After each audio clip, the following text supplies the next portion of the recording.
franc-maçonnerie, en un seul mot, je dirais que c'est la contre-église.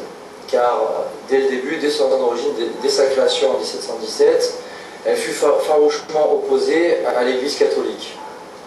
Et même plus largement à la royauté ainsi qu'à la papauté. Et les faits le prouvent durant l'histoire de ces derniers siècles.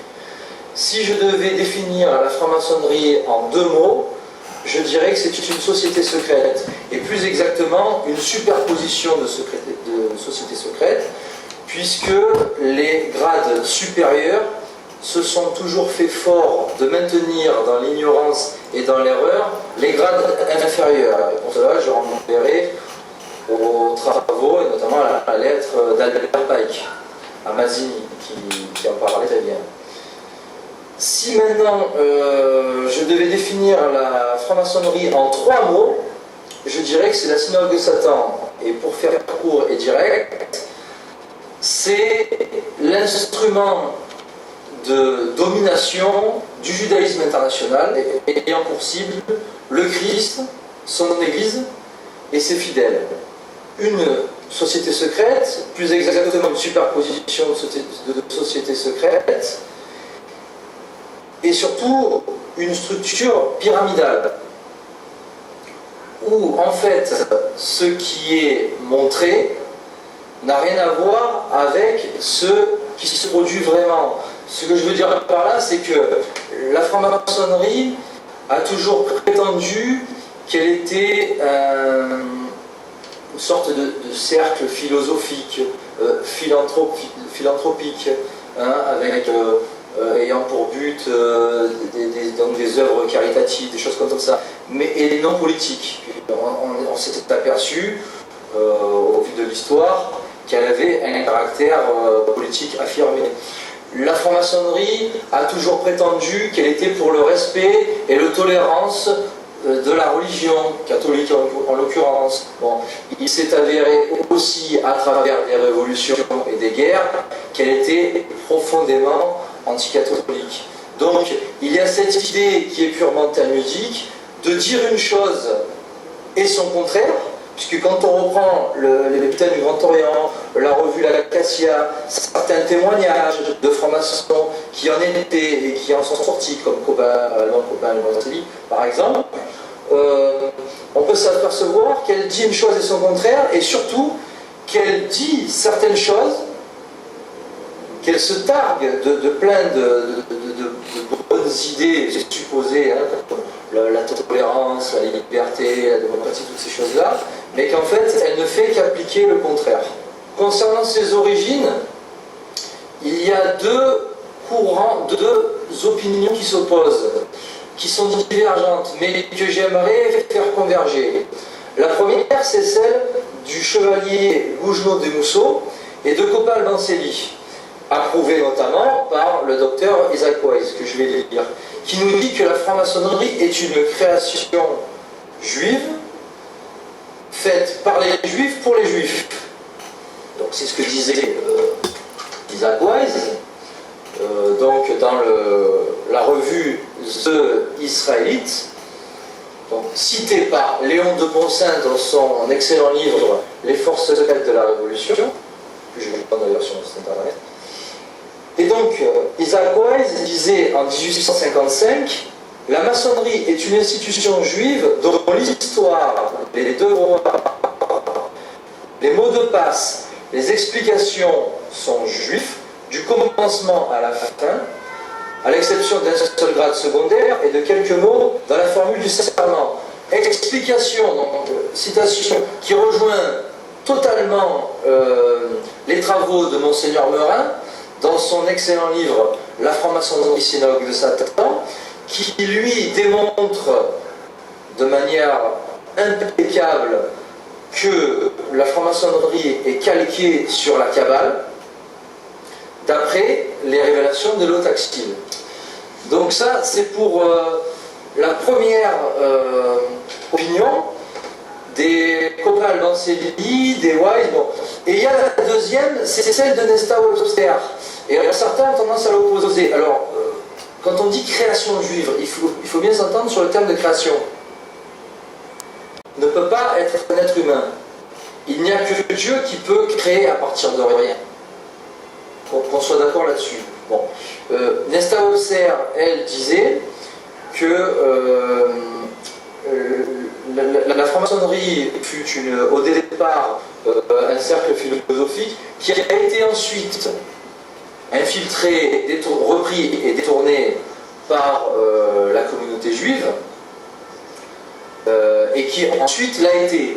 Mais ce que je veux dire par là, c'est que ces deux théories se rejoignent, si on veut. Elles ne s'opposent pas. Alors, à partir de quand la franc-maçonnerie a été exclusivement juive, et entre guillemets, elle n'est pas exclusivement juive, mais à sa tête, oui, hein, c'est le judaïsme international. À sa tête, c'est Israël. À partir de quand ça, on n'en sait rien, mais en tout cas, c'est, comme je disais, l'instrument de domination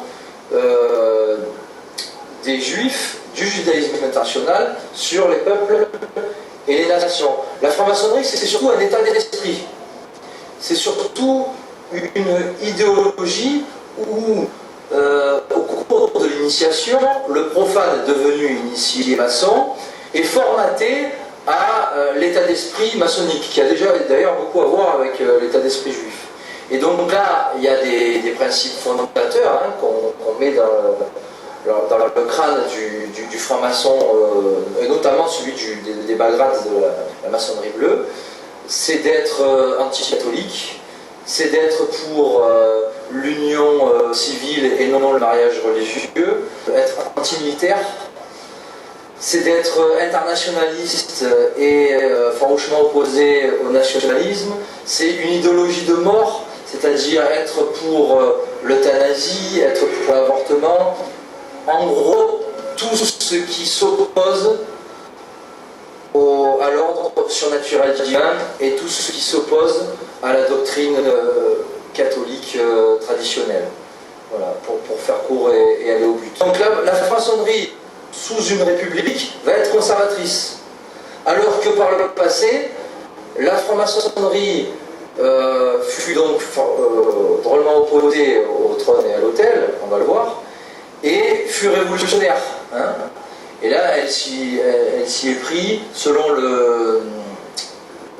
la stratégie de ne jamais combattre l'ennemi de l'extérieur à la loyale, mais de l'intérieur par l'infiltration, la corruption de ses membres et la subversion. Alors la subversion dans le cadre des monarchies et la déviation concernant l'autel, donc concernant l'Église catholique. La République démocratique et le régime politique voulu par la judo-maçonnerie, la démocratie, la laïcité, donc la démocratie, il faut le prendre dans le sens de la volonté de l'homme au détriment et face à la volonté de Dieu. Parce que ce qu'il faut bien comprendre, c'est d'un point de vue spirituel, la franc-maçonnerie, c'est l'orgueil de l'homme et la révolte de Lucifer.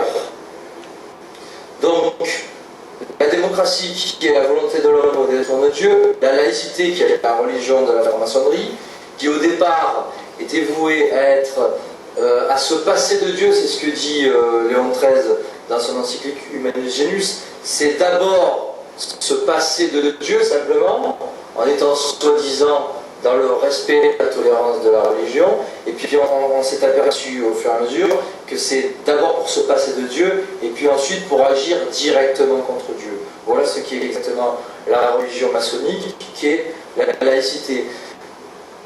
Et puis après, comme je disais, la franc-maçonnerie se tarde de pleine, comme la liberté d'expression, qui est en fait la liberté de blasphémer, et puis surtout elle se base concrètement sur la déclaration des droits de l'homme. 1789, droits de l'homme qui sont la négation du droit divin et qui sont concrètement, depuis 1789, le Christ mis hors la loi. L'œuvre majeure de la franc-maçonnerie fut 1789.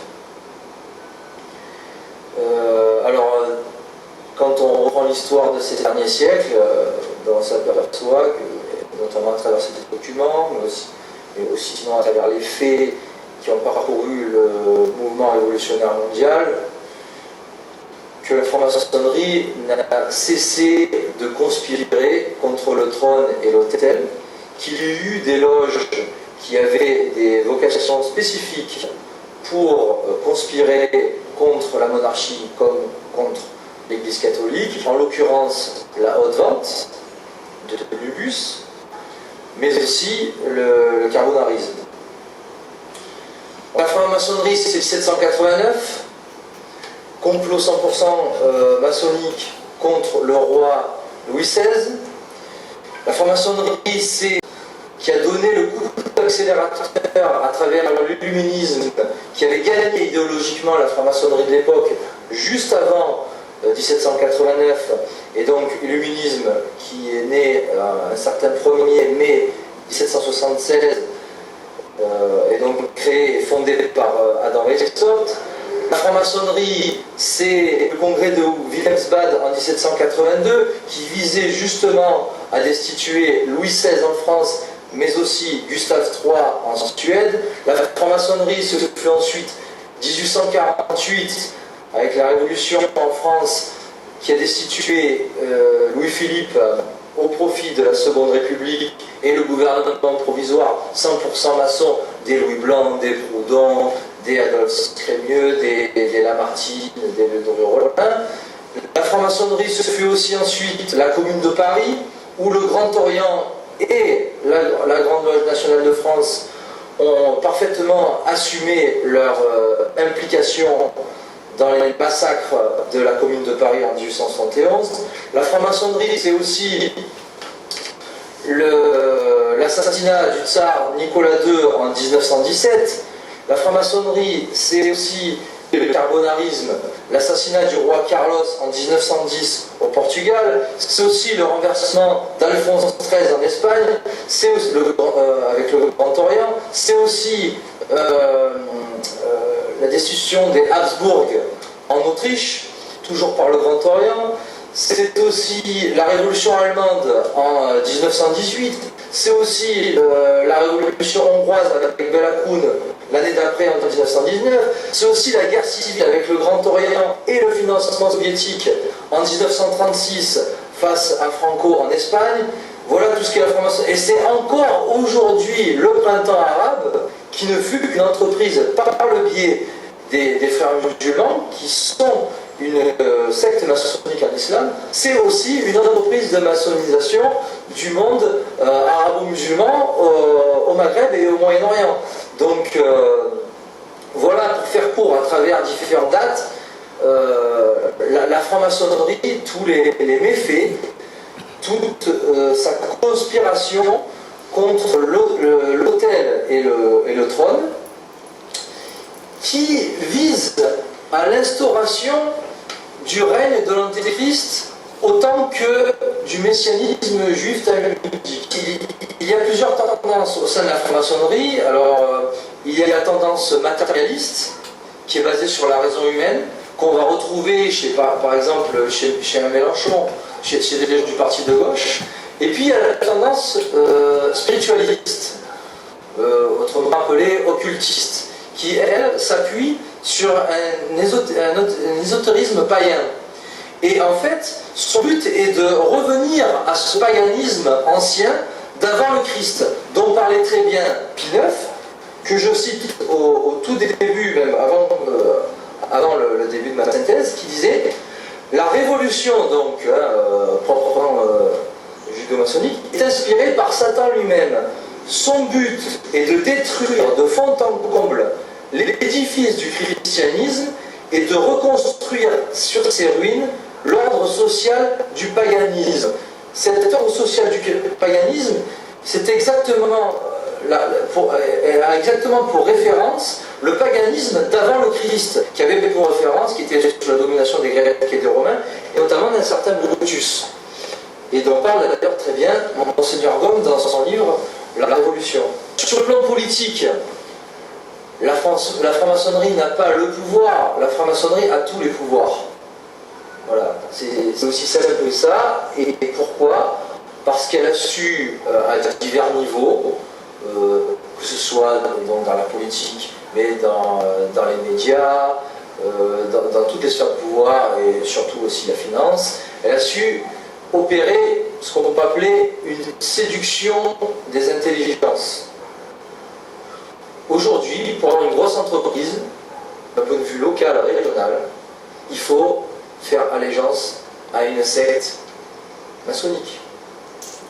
Que ce soit la franc-maçonnerie Grand Orient, que ce soit la Grande Loge, que ce soit des sectes dérivées, des clubs dérivés de la franc-maçonnerie comme le Lions, comme le Rotary, il faut être affilié. Voilà.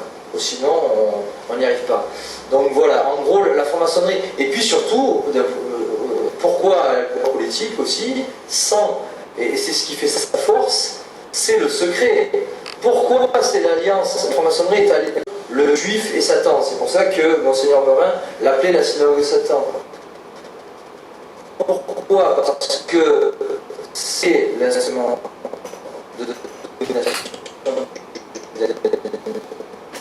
internationale. Par quel biais? Par le mensonge, mentir sur ses intentions, et par le secret. Le franc-maçon qui rentre en franc-maçonnerie prête serment de ne jamais divulguer cette activité maçonnique comme la qualité maçonnique, l'appartenance maçonnique de ses camarades de loge. Donc, la question à se poser, c'est comment combattre un ennemi, comment combattre un pouvoir qui est occulte et qui, donc, par définition, est caché. Comment le combattre quand personne ne le connaît? Comment le combattre quand on ne sait pas qui c'est?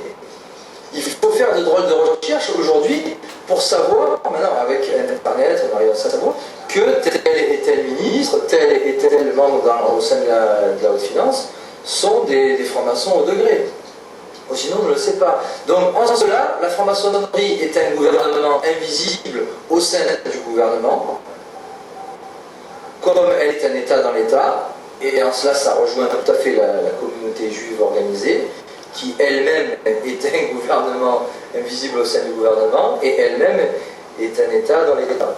Il y a des différences, il y a des divergences, il y a des rivalités au sein de la franc-maçonnerie, que ce soit entre matérialistes et occultistes, que ce soit entre le Grand Orient et la Grande Loge, et puis il y a aussi des spécificités, comme le Bnai-Brit, qui est une franc-maçonnerie exclusivement juive. Mais on peut s'apercevoir d'une chose, c'est que ce qui met d'accord tout le monde, au-delà de ces divergences et de ces rivalités, c'est l'anticatholicisme. Pour conclure, j'aimerais citer Aragon, qui disait « Tout profane qui rentre en maçonnerie cesse de s'appartenir ». Donc ce qu'il faut bien comprendre, c'est qu'un homme politique qui est du PS, du MoDem ou de l'UMP, ou même du Front National, et qui est franc-maçon, il est franc-maçon avant d'être de l'UMP ou du PS. Donc quand on voit que dans la composition du gouvernement Sarkozy ou du gouvernement Hollande, il y a une majorité de francs-maçons, le gouvernement n'est pas socialiste, le gouvernement n'est pas de droite ou il n'est pas de gauche, le gouvernement est judo-maçonnique. Voilà. C'est ce qu'il y a à comprendre. Donc à travers cette citation de Aragon, une citation aussi très importante, c'est celle d'Adam Weishaupt, d'un point de vue idéologique, vraiment dans le combat d'idées, c'est dans l'intimité des sociétés secrètes que l'on doit savoir préparer l'opinion. L'idéologie maçonnique est purement et simplement l'idéologie dominante. Et tant qu'on n'aura pas combattu ces faux principes, tant qu'on n'aura pas compris que c'est le gouvernement, c'est ce qui nous gouverne, en gros, c'est ce qui nous dirige, on ne va pas avancer le chemin public. Et puis pour conclure, j'aimerais citer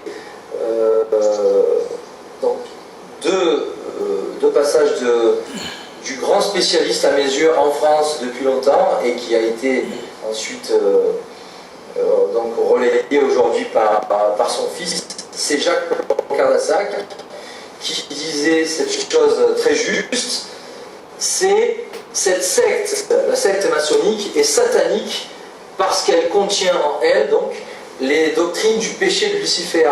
C'est très important, cette négation du divin, cette divinité de l'humain, et puis surtout cette négation dans la franc-maçonnerie du péché originel. Et encore, Jacques Blanc-Cardassac, la franc-maçonnerie n'a jamais rien construit, mais elle a détruit beaucoup. Et on retrouve ces citations dans Le secret des francs-maçons. Secte maçonnique et la synagogue de Satan, elle est la contre-église, et elle est surtout, c'est ça le plus dur, le plus important à comprendre, elle est surtout à l'origine de toute la dégradation de nos mœurs et la dépravation de nos cœurs.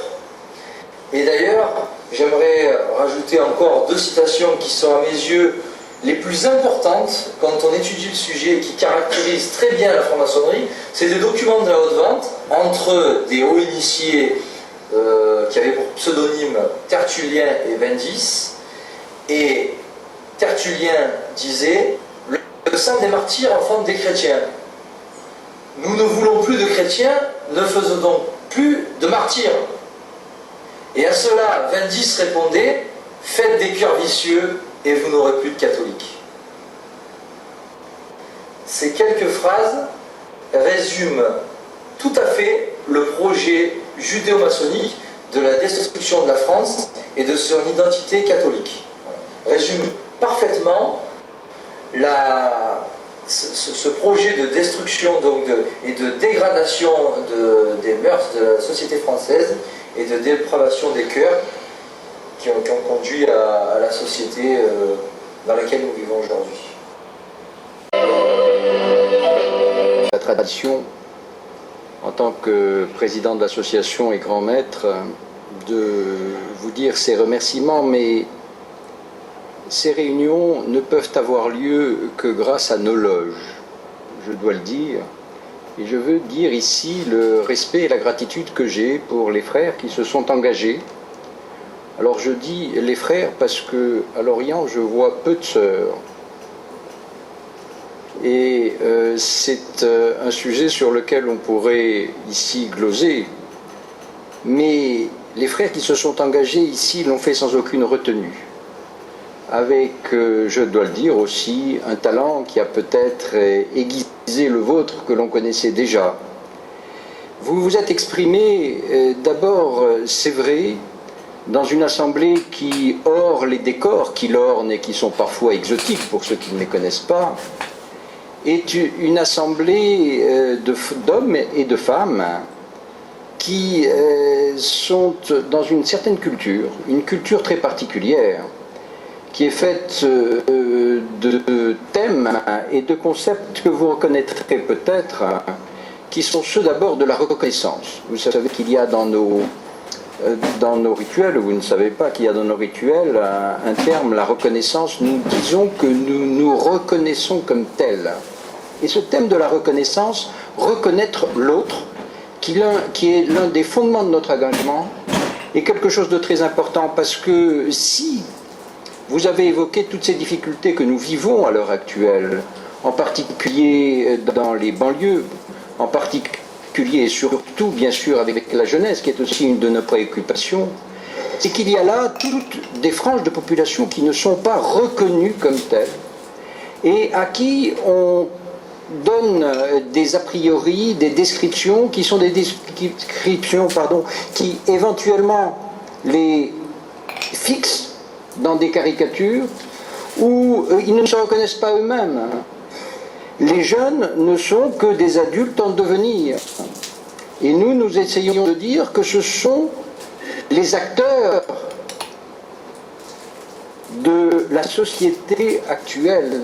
Les jeunes sont ici et maintenant en vie, avec une nécessité pour nous, c'est de reconnaître leur participation à la société. C'est la première des choses. C'est la première des choses et qui évitera qu'il y ait parfois des débordements. La deuxième chose, c'est qu'il y a chez nous un désir profond d'affirmer notre identité sociale.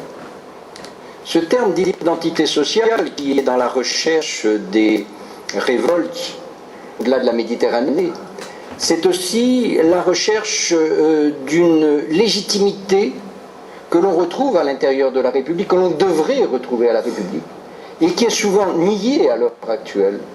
Le citoyen, vous l'avez dit, mais nous l'affirmons ici, disparaît devant des impératifs. Et ça, c'est une des problématiques de la laïcité.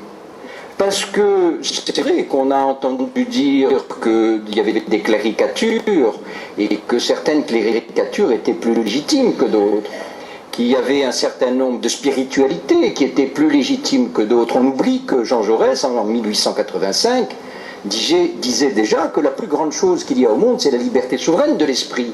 L'esprit ne se mesure pas à l'aune des religions, et quand l'on dit que l'instituteur est moins légitime peut-être dans la société que le religieux, on peut se poser un certain nombre de questions. Autre chose, enfin, pour terminer, qui nous, ici, nous tient à cœur, c'est le sentiment que vous avez évoqué avec d'autres mots d'une dette sociale. Nous avons, au Grand Orient de France, et en général dans la franc-maçonnerie, le sentiment que nous avons une dette sociale dans la mesure où nous disposons d'un savoir, qui est un savoir acquis dans nos loges, et donc d'un pouvoir. Parce qu'on en revient finalement à votre conclusion, la conclusion c'est celle du pouvoir. Et nous avons un certain pouvoir, et que nous avons aussi le sentiment qu'il est moral de le dire à un moment, il est moral de l'exercer. Et nous reconnaissons les hommes qui s'engagent en voulant réhabiliter aussi le politique.